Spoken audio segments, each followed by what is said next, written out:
परमेश्वर का आत्मा कहता है,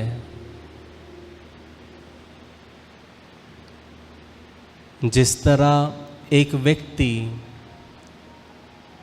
चावल को बीनता है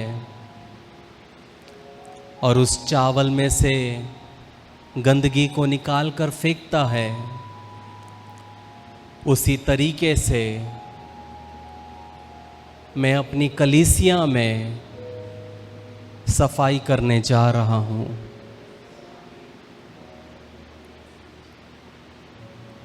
मेरी कलीसिया में अनेक अनचाहे व्यक्ति आ गए हैं जो मेरे नाम को बदनाम कर रहे हैं, जिनकी वजह से मेरे नाम की बड़ाई के बजाय बदनामी हो रही है। लेकिन आने वाले दिनों में मैं ऐसे व्यक्तियों को और ऐसे परिवारों को अपनी कलीसिया में से अलग करूँगा, ताकि मेरी कलीसिया बेदाग,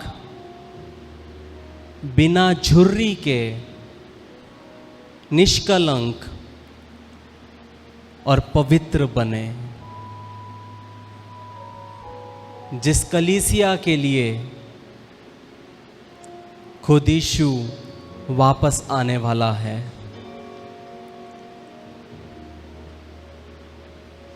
जब तक कलीसिया में पाप रहेगा, जब तक कलीसिया में गंदगी बनी रहेगी, तब तक वो कलीसिया पवित्र नहीं हो सकता। और जिस कार्य के लिए मैंने इस कलीसिया की स्थापना की है, उस कार्य को ये कलीसिया पूरी नहीं कर सकती। मैं सिर्फ इस कलीसिया की बात नहीं कर रहा हूँ, बल्कि पूरे विश्व की कलीसिया की बात कर रहा हूँ। जिस कार्य के लिए मैंने अपनी कलीसिया को चुना, वो कार्य को छोड़कर कलीसिया हर एक चीज़ कर रही है। आज कलीसिया में मैं नहीं बल्कि संसार दिखता है। आज कलीसिया में पवित्रता नहीं बल्कि मालिनता और पाप दिखता है। मैं चाहता हूँ मेरी कलीसिया तैयार हो,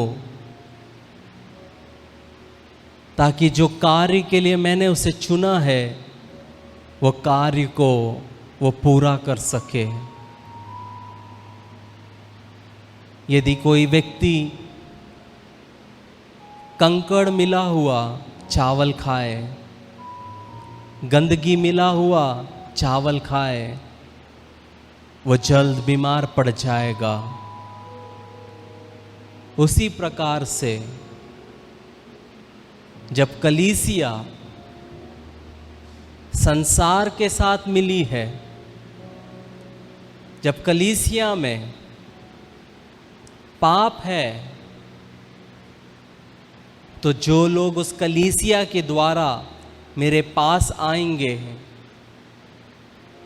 वो बीमार रहेंगे, वो कमज़ोर रहेंगे। जब आंधी और तूफान आएगा तब वो डगमगा जाएंगे, क्योंकि कलीसिया उन्हें सच्चाई सिखा ना पाई। इसलिए आने वाले दिनों में जो समय मैंने तुम्हें दिया है उसको व्यर्थ ना करते हुए अपने जीवन को जांचने की आवश्यकता है, अपने कलीसिया को जांचने की आवश्यकता है, अपनी सेवकाई को जांचने की आवश्यकता है। जो अच्छा है उसको पकड़ कर रखने के लिए रखते हुए, जो बुरा है उसको फेंकते हुए, अपने जीवन से अलग करते हुए पवित्रता में चलते जाओ। मैं तुम्हारे साथ हूँ। मैंने तुम्हारे द्वारा जो कार्य की शुरुआत की है मैं वो तुम्हारे द्वारा ही ख़त्म करना चाहता हूँ। शैतान को अपने जीवन में मौका ना दो, संसार को अपने जीवन में कार्य करने का मौका ना दो, गलत संगति को अपने जीवन में कार्य करने का मौका ना दो। मेरे साथ चलते जाओ, पवित्रता में चलते जाओ, और जो कार्य मैंने दिया है उस कार्य में विश्वास योग्य बने रहो, ऐसा परमेश्वर का आत्मा कहता है।